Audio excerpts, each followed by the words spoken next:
soldiers stand, real American militia soldiers would never take place in anything illegal because it destroys their credibility and it destroys their standing with the people that they're trying desperately to help. Okay? For all of you movie watchers, trolls, and followers out there who can't seem to have independent thought, you know, it's apparent, it's so apparent just by reading the posts that everybody jumps on the bandwagons and everybody wants to say something negative when you're completely uneducated and you don't have the facts. You don't have the facts of the situation. Okay? His ex gave the deputies verbal consent to search the premises, which means they did not have to have a warrant under our current method of law, under the current laws we have in this country, because she had vested interest in the property, on the residence, on the premises. She had every legal right to grant those deputies 100% access to the facility. Now, whether it had anything to do with a sexual assault case or not doesn't matter. It was found in the residence under a verbal consent to search. The same thing if you're pulled over in your car and you tell the officer, yes, you can search my car. Anything he finds in that car he can use against you. It doesn't have to be because you were speeding or driving drunk.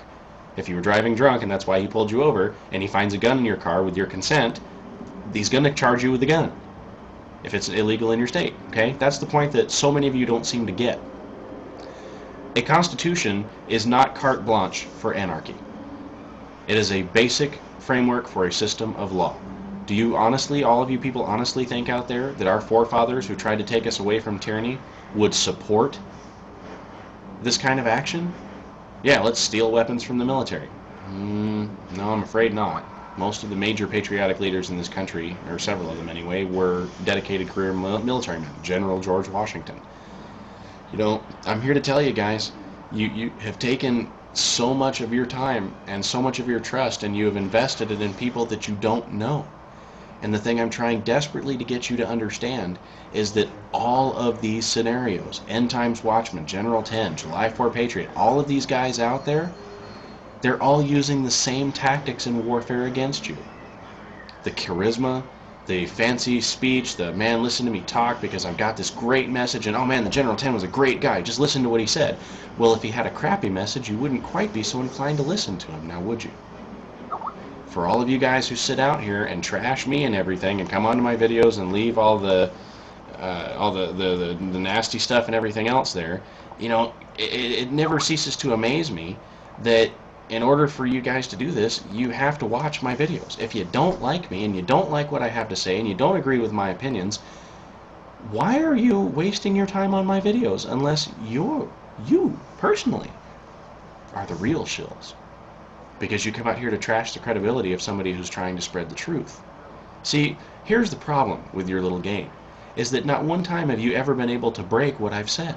You've not been able to debate or debunk anything I've said, because it's all true, and that's the thing that pisses you off the worst. So then you guys come in here and leave all this hate speech and all this misery and grief and confusion, and oh man, listen, look at this guy, and look at how bad this guy is, and blah, blah, blah, blah, blah, blah, blah, blah.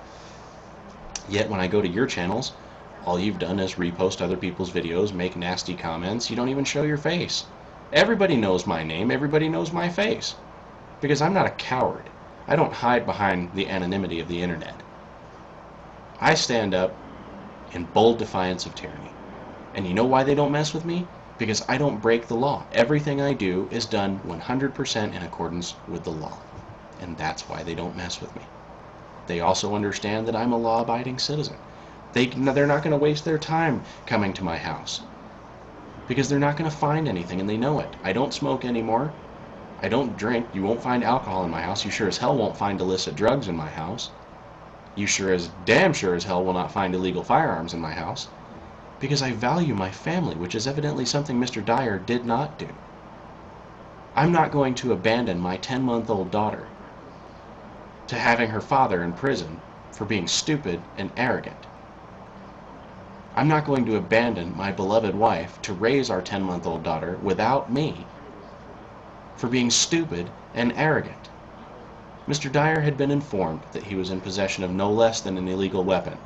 Whether or not it was hot, that's up to him. You would think that someone who valued and treasured this movement so much would have taken the time to consider the impact on it were he to be caught. So while you're all so busy out there so adamantly defending Charles Dyer and what he's done, I hope you're taking into consideration his lack of consideration for you and your rights and your family's rights, and just how seriously he has black-eyed this entire movement and how many people he's cost us.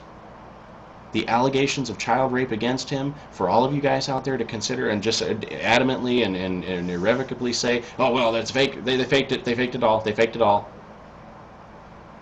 That's called denial. The system would not risk charging him with such a crime if they did not think that they had sufficient evidence to convict him on it. Requires a district attorney, requires a judge, and so that you know, the judge that issues the warrant cannot be the judge that tries him. So now you're suggesting that 2 judges, the entire legal system in the state of Oklahoma, has gathered together to take out this one poor innocent soul who's done so much for us.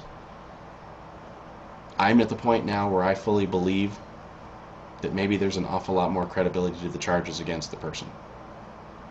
Because I don't believe that that many people in that one line of authority are all going to be so terribly corrupt as to frame up this one person when the charge could be so easily beaten. The warrant against him was for a sample of his DNA, which means that they either have semen or pubic hair or something on the victim, because it's not enough for it to be, I mean, you can wash your sheets, you can commingle sheets in your family laundry, and one of your pubic hairs can wind up on your kid's sheet, okay?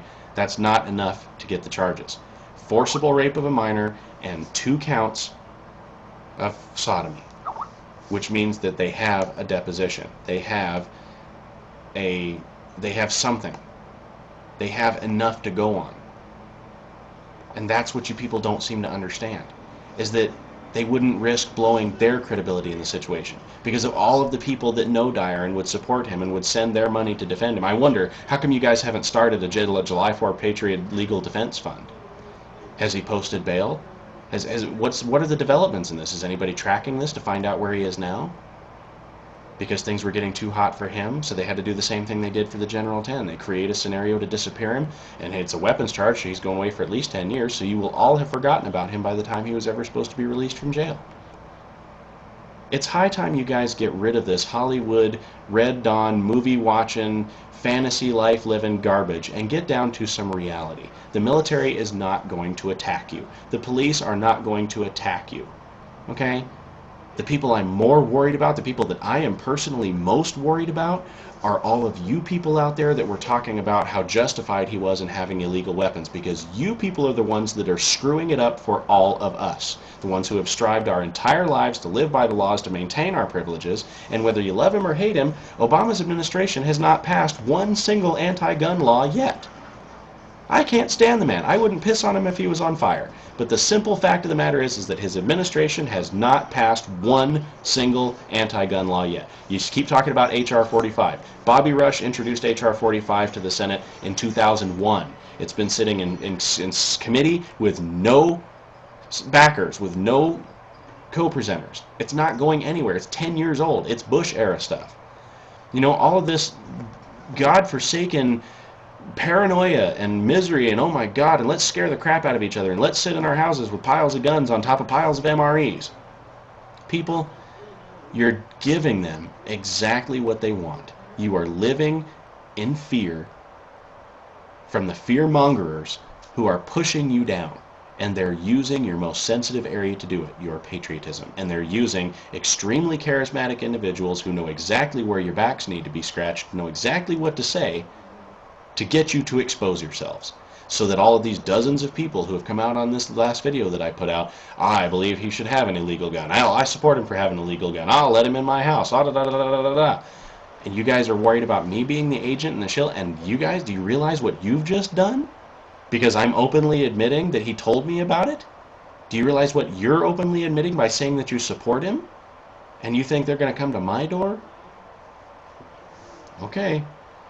People, you think what you want, you believe what you want, but until further notice, this channel is closed. If I find something that I think bears merit and bears credibility that I need to comment on, then so be it, I'll do it. But until such time, you're on your own. I've had enough.